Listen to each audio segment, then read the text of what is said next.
All in Sports Network. We love sports.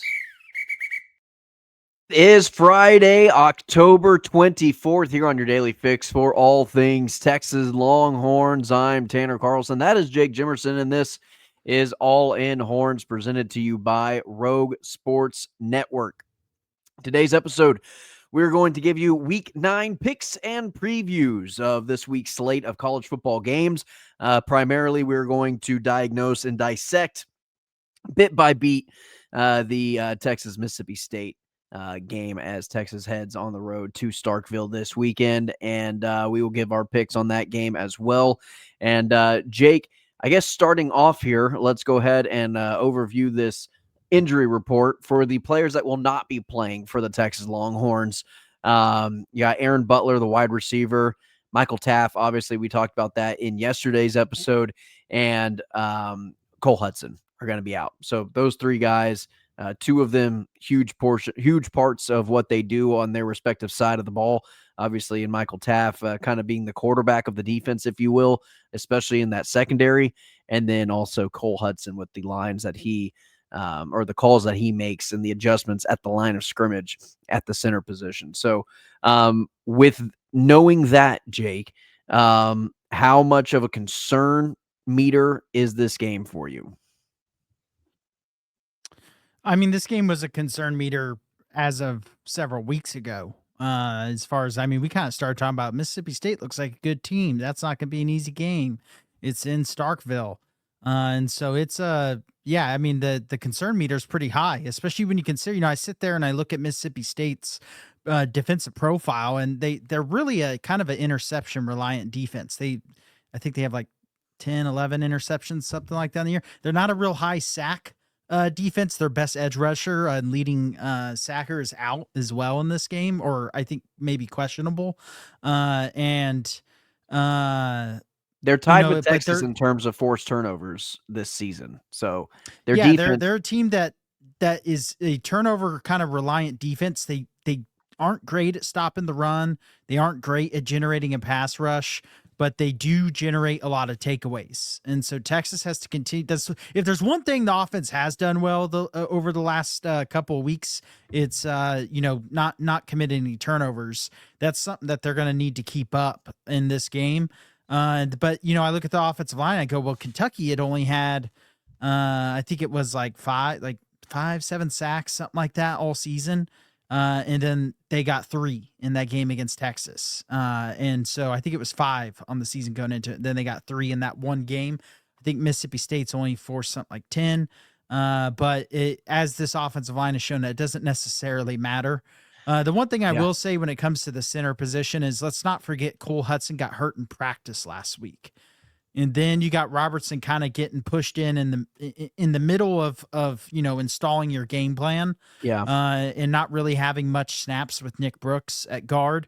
So I do hope that a full week of practice with him as the starter, and obviously having a game together now, will help some of the communication issues they were having, and hopefully help, because for Nick Brooks, to be fair to him, that's a tough situation to be, essentially a true freshman tackle, get thrown into guard because there's no one else capable of playing it, and then have a new center get switched in right after your first game ever starting. And it was in practice. It's not like they had it from the start of the week and go prepare. They had to start preparing for it in the middle of the week. So hopefully a full week of preparation will kind of help with that transition, because the middle's got to be shored up. It's got, actually, DJ Campbell's been playing really well, by the way. Gooseby too, but even Baker. Honestly, Baker hasn't even played bad. The center left guard combo has caused it truly is just nightmares for Texas this year. That I would love to see the percentage of pressures that have been purely because of left guard and center. I'd imagine it's 65, 70% at least. Yeah, it wouldn't surprise me if that number was up there. With the offensive line kind of being in the turmoil that it is. Now, there was obviously talk, Jake, and I know we can just say, well, it doesn't really matter. The offensive line sucks. Pretend in a world that it's a fixable problem, okay? in this game, what do you want to see from the play calling perspective, from those who are complaining about play calls, from those who are having an issue with what Sark is doing, in terms of helping this team execute a little bit better on the field offensively? What is the game plan that you would like to see Sark kind of implement in this one against this Mississippi State defense to have some success, and that maybe can kind of get in a little bit of a rhythm early on? You know, that's a great question. And I think that's a question Steve Sarkisian's trying to figure out. So I don't know if I have an answer to it. I Yeah. can sit here and go get, because what the average person's going to do is just we'll get the quick passing game. They think it's just NCAA playing on your PlayStation, like you just quick slants and automatic completion. It hasn't been like that on the field. The quick game hasn't been a strength for Arch. They did it pretty well against OU, but then it kind of, it went back to the default that we've seen throughout the season in the last game. I would stick to kind of those wide zone runs with Wisner. That seems to be really the most effective way to run Wisner, and this offensive line is able to form some kind of push with it. I would really try to force the run game early. Just really try to force it to get going, even if it results in a 3 and out or 2. Yeah. Just try to force it, especially if CJ Baxter's back. That allows you to kind of Wisner be an outside zone guy. Baxter can be more of a power inside zone type running back, and to kind of try to hit him with that combo. Maybe some screens, though the screen game really hasn't been that great. I think the most the most successful screens have been the tight end screens, I would say. The problem is there's been a holding on about 50% of them. You're not wrong.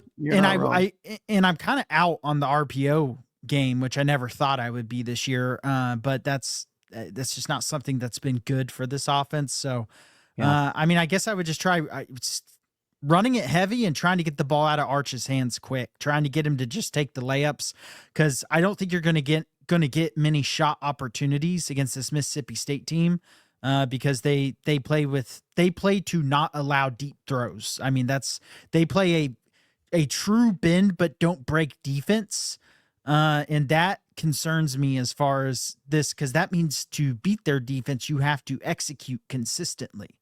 Yeah. And that is not a strength of this offense, obviously, to this point in the season. Well, that, and you're gonna have to finish drives with touchdowns. That's the biggest thing. Like let's start with points. Well, this Mississippi State defense wants you to end in at least a field goal. Like they think that they can at least hang in games as long as they're allowing field goals, because their offense is good enough to just about score fairly consistently. Their offense, I think, averaging 30 points per game, 31.9 points per game. They're the 49th scoring offense in the entire country.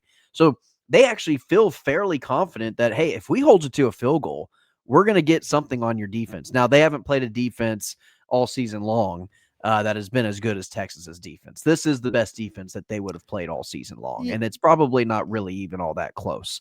And so I would think that I think their defensive plan is actually going to be fairly consistent. I think their offense, that's kind of, to me, is this Texas defense going to hold Mississippi State's offense, and is Mississippi State's offense even going to be able to have success against a defense like Texas? I mean, I hope not. You look at Mississippi State's average and you go, that's great. They have some outliers pushing that average. Yes, they do. They've only scored, above 38 points once this season. That was 63-0 against Alcorn State. That's definitely pushing that average up. Just like if you look at the Texas offense, I think they're technically averaging like 28 points a game. That's definitely not what it's been against decent competition. It's at 26.7 if you want to know the actual. Yeah, so higher than what we expect on a game-to-game basis with this offense right now. Their best scoring game against a good opponent is Tennessee, where they scored 34 and lost in overtime. Tennessee's defense has been pretty bad this year. Against A&M, they had 9 points in a game where if their offense just got going, they would have very much had a chance to win that game. That was a very competitive game until A&M kind of took over in the fourth quarter. I mean, A&M scored 17 of their points. It was 7-3 at halftime. It was 14-3 at the end of the third, and then it was 31-9 as the final. A&M ran away with that game. Like, people forget that game was very close. A&M was very uncomfortable, but their defense kind of just dominated Mississippi State. I mean, I think Mississippi State, they had 219 total yards against A&M. That's horrible. Yeah. And they had, I mean, that's barely more than what Texas had against Kentucky, which was quite literally the worst game we've seen in the Sarkisian era. Against Florida, they moved the ball really well. They had 468 yards of offense, but they didn't run the ball well. And at the end of the day, they, only put up 21 points. That's not a ton of points. And then you look at the Arizona State game, 24 points in that. So that they haven't been lighting on the world on fire against good teams. I expect this defense wants to be considered a top 3 defense in the country. They should go out there and hold this team to less than 17 points. Yeah. Unless the offense is just like screwing up with turnovers and things like that. But if it's just a straight up game, field positions normal, nothing janky about it, this defense should go out and hold this offense to 17 or less points. 17 really being the high end, in my opinion, if this defense is an elite top 3 defense like everyone says it is. Well, Texas's defense allowing 11 points per game. So you're not wrong in your assumption of thinking, yeah, this defense should be, which is good for number 4 in the country, by the way, should be able to hold this team, around that 17 mark. And that's on the high end. I agree, Jake. That should be the high end. I could see Mississippi State, hanging around there, around the 16 range, around the 13 range. And I do think that this Texas offense is going to have times where it struggles. Again, people talk about how great and crisp the offense looked against Oklahoma. And as true as that somewhat is, they scored 1 touchdown on offense that entire game.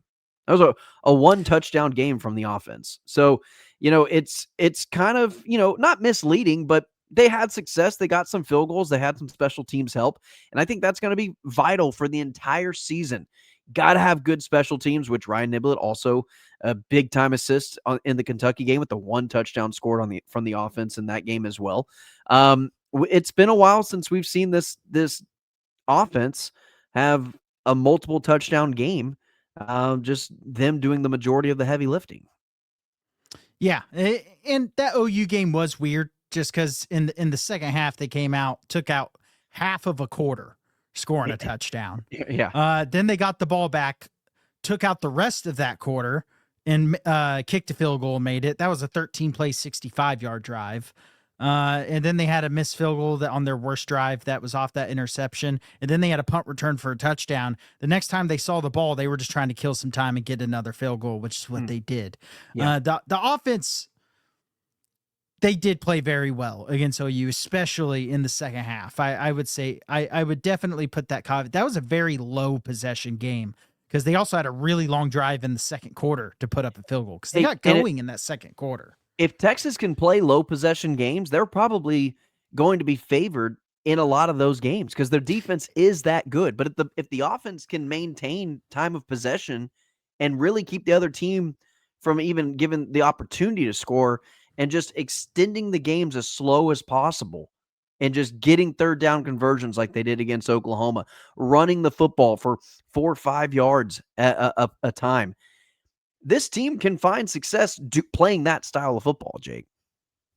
Yeah, I mean, that's to me, that's what this offense needs to be, an offense that takes up a lot of time and ends in points, whether that be a field goal or touchdown, but uses those drives to limit possessions. Because ideally, the way this team should work is if you limit possessions, the other team should have a really time scoring consistently against this defense, regardless of who it is. Right. And that should be the expectation. So to me, that's the best way for this Texas team to try to find a way to win the rest of these games on the schedule, which I don't think anyone favors them in Vanderbilt outside of Vegas.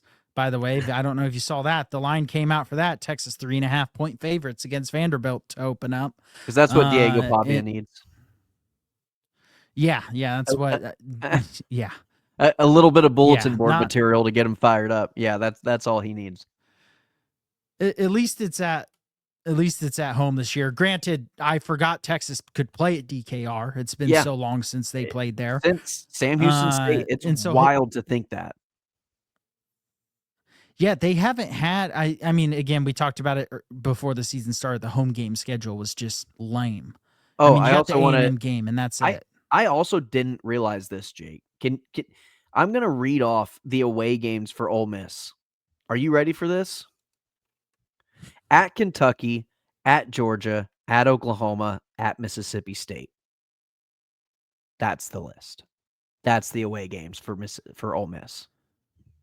They have 4. And they don't have a neutral field game either. I don't believe they have 4 road games all year long. What? Texas hasn't played at home since week 4. How is that even possible? Yeah, the Texas schedule this year just kind of turned out brutal as far as just not having many games at home, because you have the Ohio State game on the road. You got 3 games you could be played anywhere. It doesn't really matter.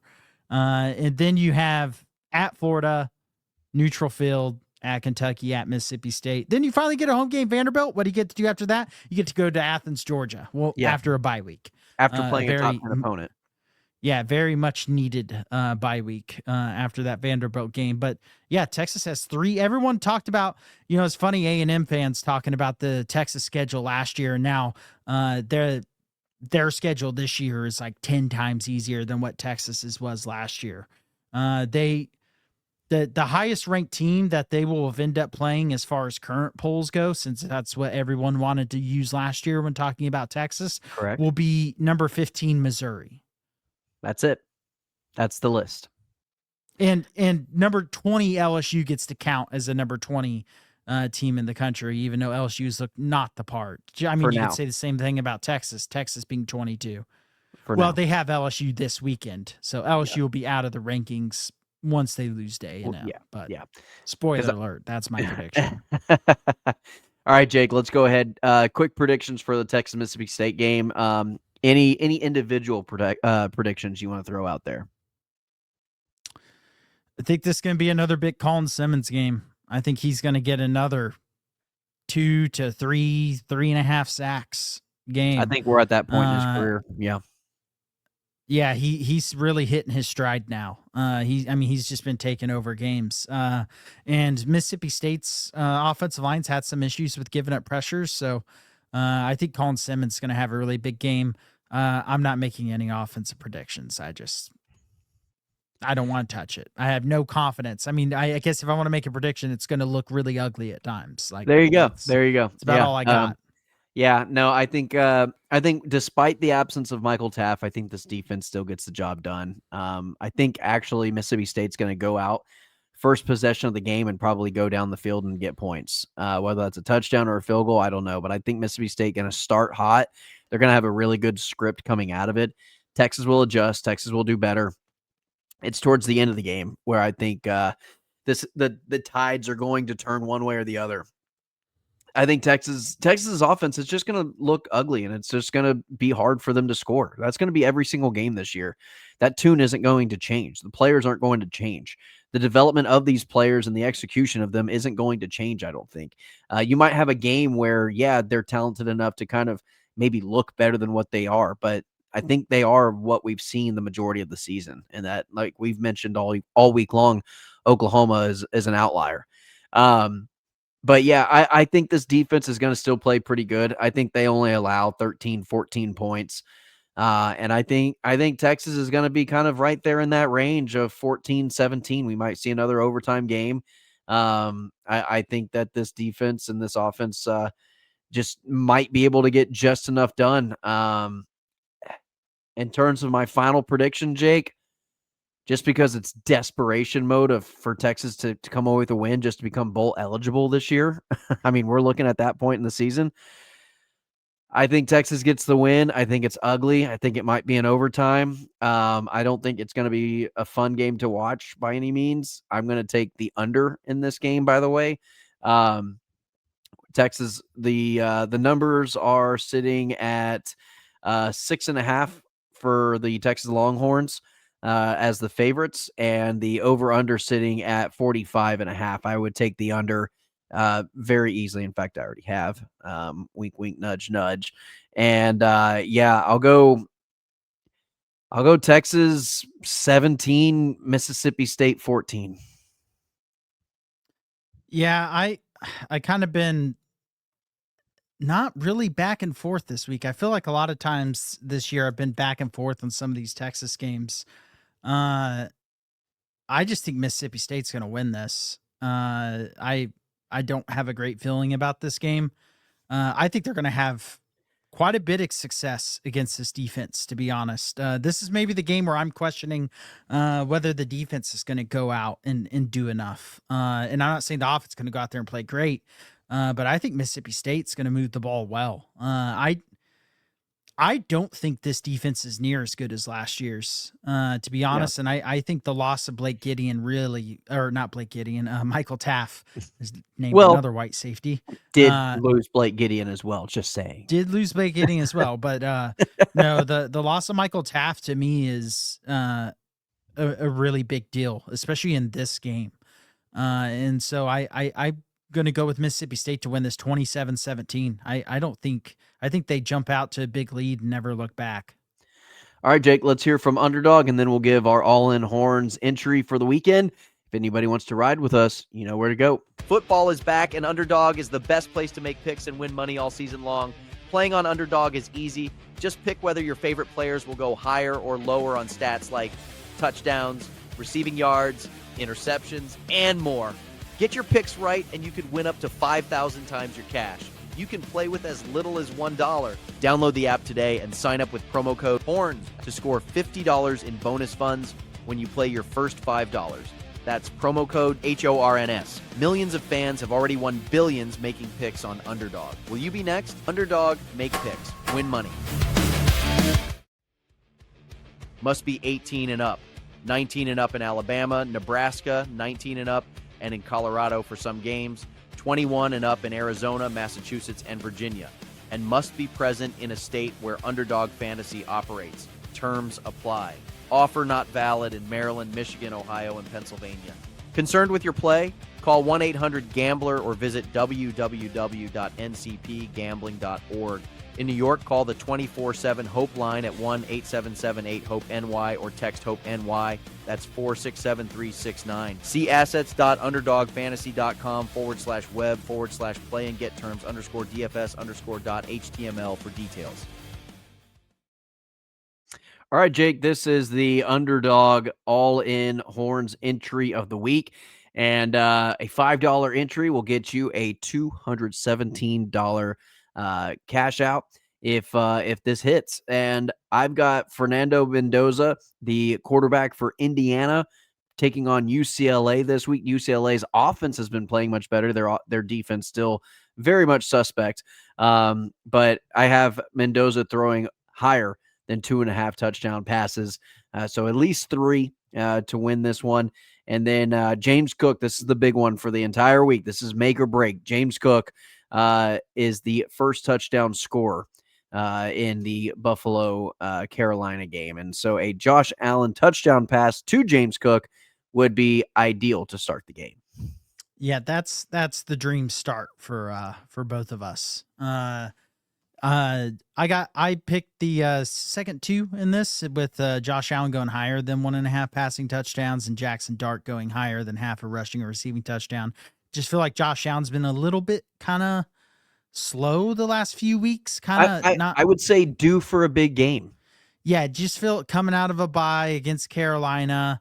You feel like it's due for Josh Allen to have a big game. And then Jackson Dart, I think he's going to have to use his legs some against Philadelphia.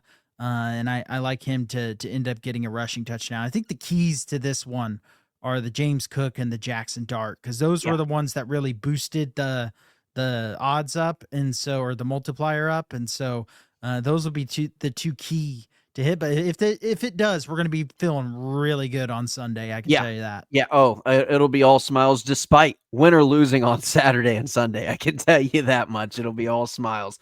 It's a good way to kind of, tamper down the disappointment of losing a football game is winning a big entry like that. So, all right, Jake, let's do a little Week 9 picks and preview for the people today. First one I want to start off with is I think a sneaky upset alert.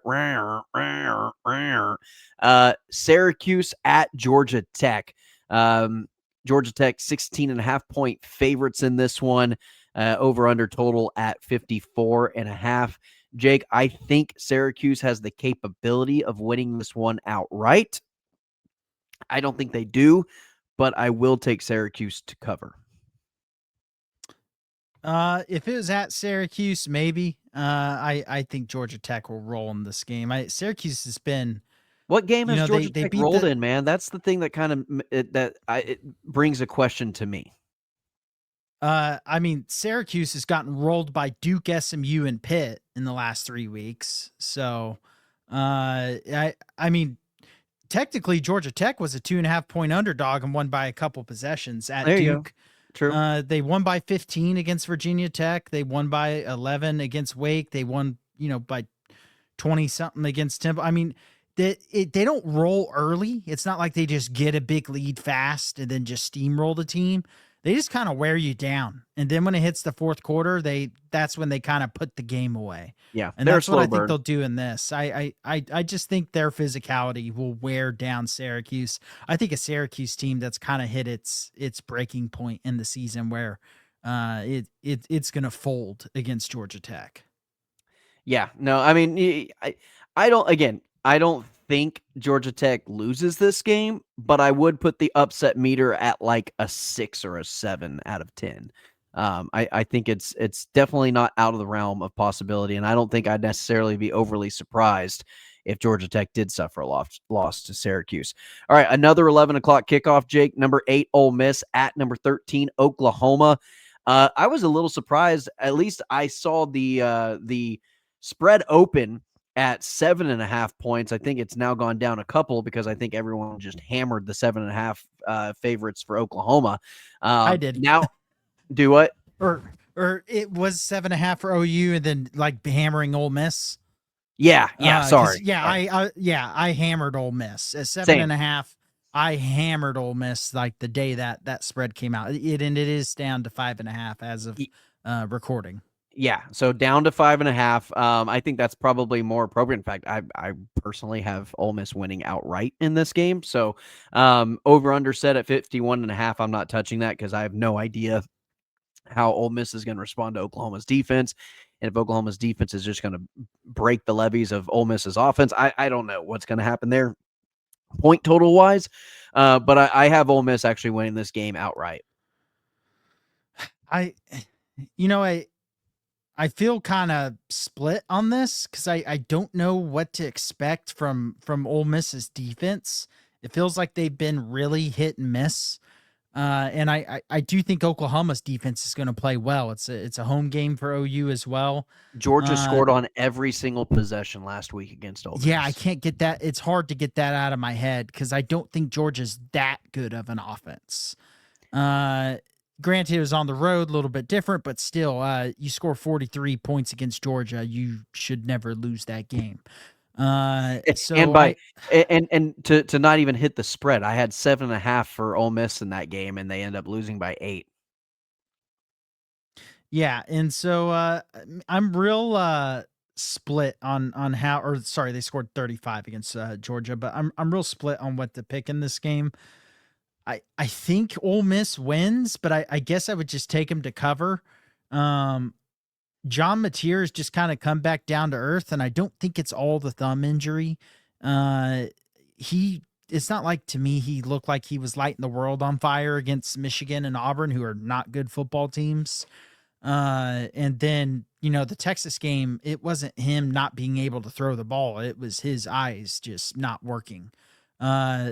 So I'm going to take Ole Miss to win outright as well.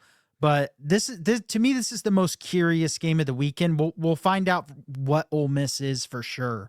We know, because that Georgia game was just so weird. The fact that they didn't force a stop the entire game against Georgia. They had just struggled against Washington State the week before. They beat LSU, but they kind of dominated that game and barely squeaked away with a win. So I'm just not sure how I feel about Ole Miss yet. This game will tell me whether or not they're a playoff team. No, I agree. And that's kind of Ole Miss's story under Lane Kiffin every single year. To me anyway, that's kind of how it feels. All right, number 18, South Florida, 6-1, 3-0 in the American, taking on Memphis, 6-1, coming off of a loss last weekend, 2-1 against South Florida, or not South Florida, UAB. And so, Jake, South Florida, 6.5-point favorites in this game on the road. Memphis was one of the favorites of the G5 to come out and maybe play for a playoff spot. That total is at 58.5. This game, I think it's a lot of fun. It's on ESPN2. Everybody should at least have it on either one of their quad boxes if you've got YouTube TV, or at least flipping it back and forth if you've got another outlet. But this one's fun to me, Jake. Yeah, no, this is a big game for the playoff picture.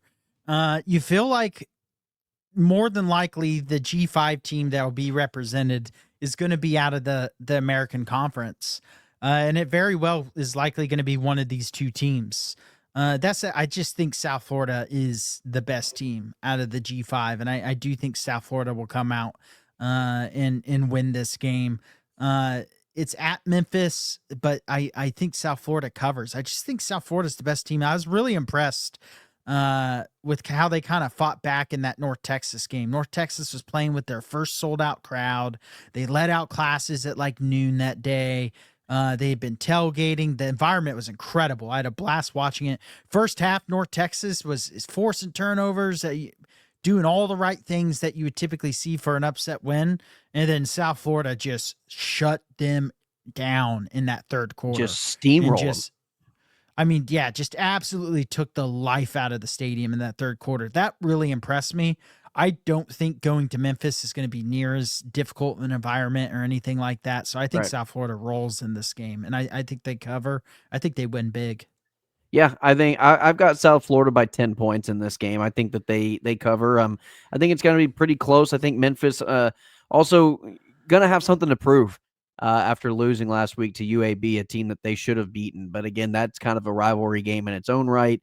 They had the fired coach bump after letting Trent Dilfer go. And so, this will be a big game for Memphis in terms of their season and kind of the type of team that they are. But I do have South Florida winning this game. I just think Memphis is going to give them quite a bit of a fight, leading into it.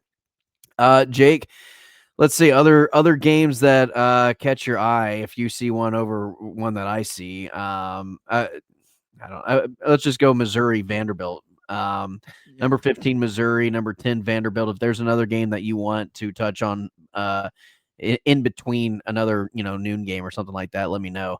But Vanderbilt 2.5-point favorites at home over Missouri, total at 53.5. I would take the over in this game. I think I found it at 51.5 on Underdog, and I think I went ahead and took the over on that 51.5. It's set at 53. But yeah, Vanderbilt 2.5-point favorites over Missouri. Man, I could see Missouri winning this game. Vanderbilt, boy, they're putting on a heck of a game or a heck of a season, going out and just taking it to LSU like that. I really don't know who's going to win this game. I could very easily see either one of these two teams winning this one. Man, this one's tough for me. You know what? I'm going to go Vanderbilt. I'm going to ride the Vanderbilt train. I just think Pavia's got something special going on this year. It's at home. They're not playing in a construction zone anymore. So, I'll take Vanderbilt to win this one outright in a very close game. Very hard fought, very close game. I really wish I could have a conversation with the Missouri offensive coordinator before this game. That would really help me in picking who wins this, because are you going to hand the ball to freaking Ahmad Hardy? Because Missouri, for some reason, has refused to do that the last couple of weeks, and it's result to them having to squeak by in a win against Auburn, where they really only won because once again Auburn has somehow a worse offense than Texas. And then watching them against Alabama in a game where they just refused to hand the ball to Ahmad Hardy and might have won that game if they just simply handed the ball to Ahmad Hardy. I'm going to say that hopefully they finally do it this week after a couple weeks of not doing it. And I'm going to pick Missouri. I just think Missouri has a good defense, a good enough defense to get some stops. And this will be the game where I decide whether or not I think Vanderbilt's defense is actually good. Them, stopping LSU a decent amount didn't really change my mind because I think LSU's offense is really bad. I think there's a lot of bad offenses in the SEC. Yeah, I agree with that. Then there's some really good ones, and then there's some really inconsistent ones.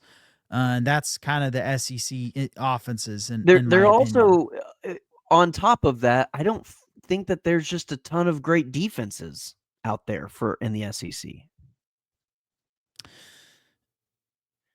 I mean, I can't just say that Alabama has their stereotypical Nick Saban type defenses.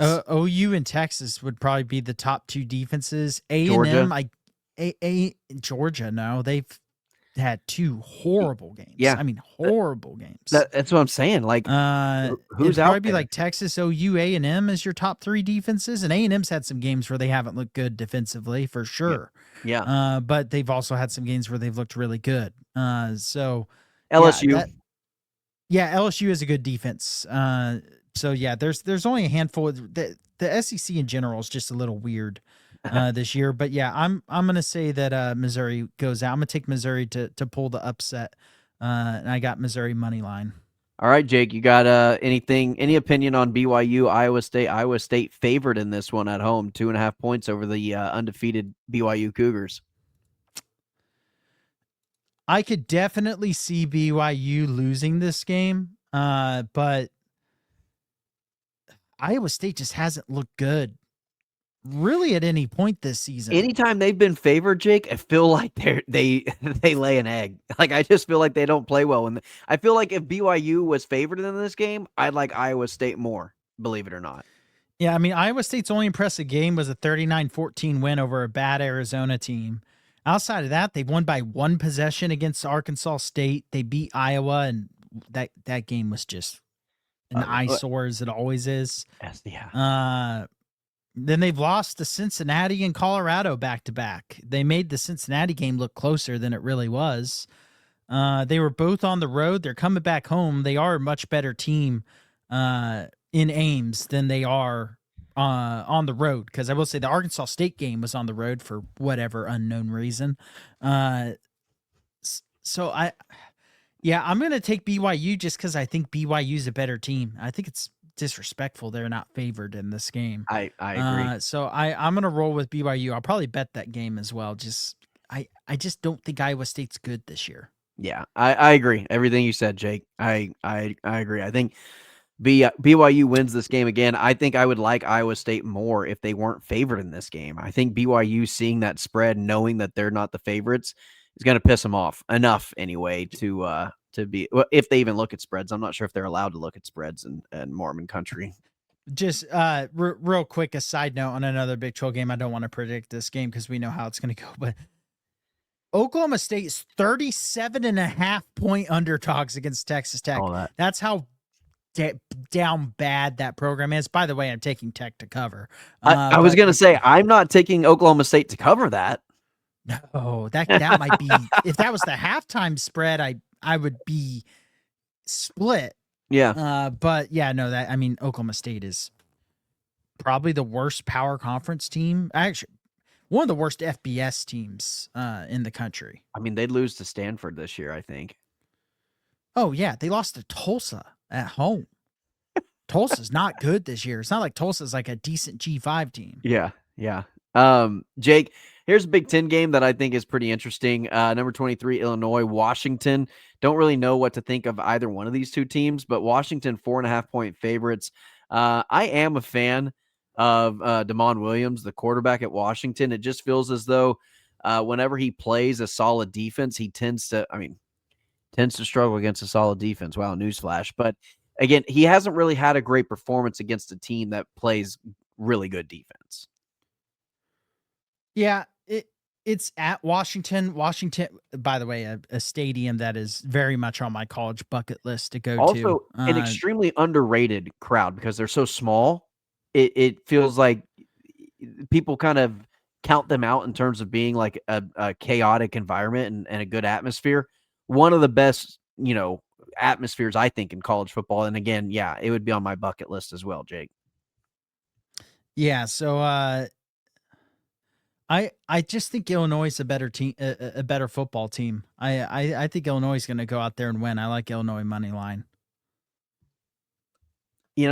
I took Washington to cover that Ohio State game. They did not do that, and I feel like I've taken Illinois more times than I haven't. I feel like they've kind of helped me out for the most part this year.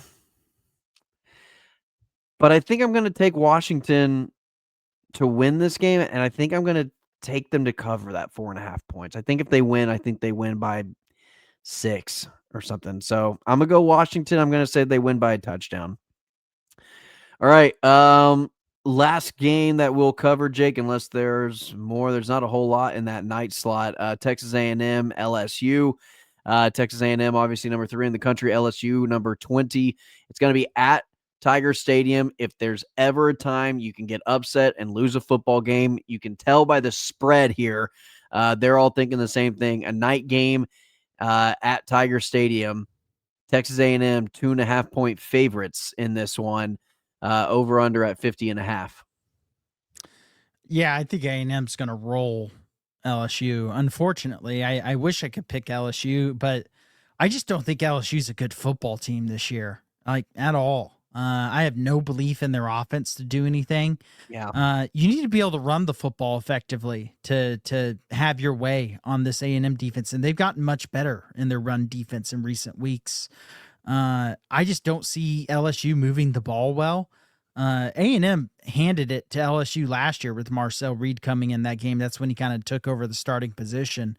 I think this A&M's team is better, and I think that this LSU team is much worse than last year's team. So I mean, unless A&M's offense just comes out and has an Auburn game where they just really stink it up, I have a hard time seeing LSU win this game. I think this is a game that could turn the crowd starting to chant, fire Brian Kelly, that type of environment where it could turn real ugly for LSU versus it being directed at A&M. Man, that's a very vivid picture that I could see happen. Like, I mean, I can definitely see that playing out. The only other alternative I can play with is that this team plays with some pride in front of their home crowd. Their defense turns it on. They said, look, having Vanderbilt score 30 on us on the road, inexcusable, and we're going to turn it up a notch on the defense side of the ball. And they do make life very difficult for Texas A&M, and they just keep it within punching distance. They just keep it within a one-score game, and then at the end of the football game, they tie it up, take it into overtime, and they win just by defense. And it's just kind of a slug it out type of game, and it's ugly, but they get the job done. I mean, it's college football. Things like that happen every single week. So those are really the only 2 scenarios I see playing out. Unfortunately, Jake, I agreed with every word that you said. I think Texas A&M wins this game, but there is a path for LSU to win this game. I wouldn't be surprised if they did win this game, but I just think A&M's a much better football team, and I think that 2.5 point spread is strictly based on a night game at LSU. Yeah, maybe this will hopefully end up being a clip that can throw in my face. If A&M doesn't make the playoffs this year, it'd be maybe the most embarrassing year in A&M's football history. With how their schedule lines up, they can afford to lose a game or two the rest of the way out. This is the easiest schedule they're going to get in the SEC. If they don't make the playoffs this year, they might never make the playoffs. So this is a game they need to win to make it to where I think if they win this, they're pretty much just in, because they could lose the Texas game and still get in. And, they have this 2-game stretch here. LSU, Missouri is pretty big for them because they have like Samford I think, later in the season. And so this is their big stretch here, and LSU's just kind of turned out to be a flop of a team. They shouldn't even be ranked in the top 25. I don't even think they're close to being a top 25 team in the country. Yep, I agree. All right, Jake, that's going to do it for today's episode. Please like, share, and subscribe. If you haven't done so already, you've made it this far in the video, there's no reason for you not to have liked, share, and subscribed to it. So please do that. And we appreciate everything. We come out with these episodes 5 days a week. Tomorrow, we will come out with an immediate reaction episode following the Texas-Mississippi State game. We do that every single week, so please tune in for that. And as always, ladies and gentlemen, hook 'em. All in Sports Network. We love sports.